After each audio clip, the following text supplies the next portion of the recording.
মহাকাশে নতুন ইতিহাস গড়ল নাসা। সূর্যের সবচেয়ে কাছে যাওয়ার বিরল কৃতিত্ব দেখালো মার্কিন মহাকাশ গবেষণা প্রতিষ্ঠান নাসার একটি মহাকাশযান। সূর্যের এত কাছে আগে কখনো পৌঁছায়নি নাসা। সূর্যের তীব্রতাপের মধ্য দিয়ে যাত্রার সময় কয়েকদিন ধরে যোগাযোগহীন থাকার পর স্থানীয় সময় বৃহস্পতিবার মধ্যরাতের পর পার্কার সোলার প্রোব থেকে একটি সংকেত পেয়েছেন বিজ্ঞানীরা।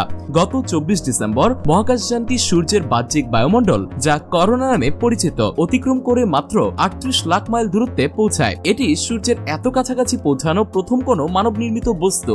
এই অভিযান পৃথিবীর নিকটতম তারকা সম্পর্কে আরো বিস্তারিত তথ্য উদ্ঘাটনে বিজ্ঞানীদের সহায়তা করবে। ম্যারিল্যান্ডের জনস হপকিন্স ইউনিভার্সিটির অ্যাপ্লাইড ফিজিক্স ল্যাবরেটরির অপারেশন টিম বৃহস্পতিবার রাতে প্রোব থেকে একটি সংকেত বা বিকন টোন গ্রহণ করে। এই সংকেতের মাধ্যমেই তারা নিশ্চিত হন যে মহাকাশযানটি নিরাপদে আছে। পার্কার সোলার প্রোব নতুন বছরের প্রথম দিন তার বিস্তারিত তথ্য এবং অবস্থা সম্পর্কে টেলিমেট্রি ডেটা পাঠাবে বলে আশা করা হচ্ছে।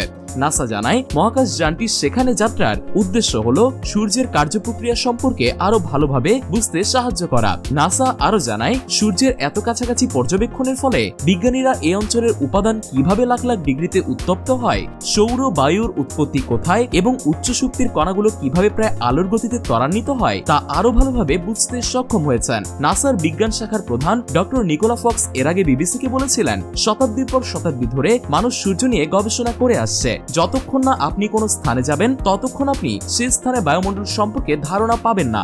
সূর্যের কেন্দ্রে পৌঁছানোর জন্য পার্কার সোলার প্রোব নামে মহাকাশযানটি 2018 সালে উৎক্ষেপণ করা হয়েছিল। এটি ইতিমধ্যে 21 বার সূর্যকে পাশ কাটিয়ে গেছে এবং প্রতিবার আরো কাছে পৌঁছেছে।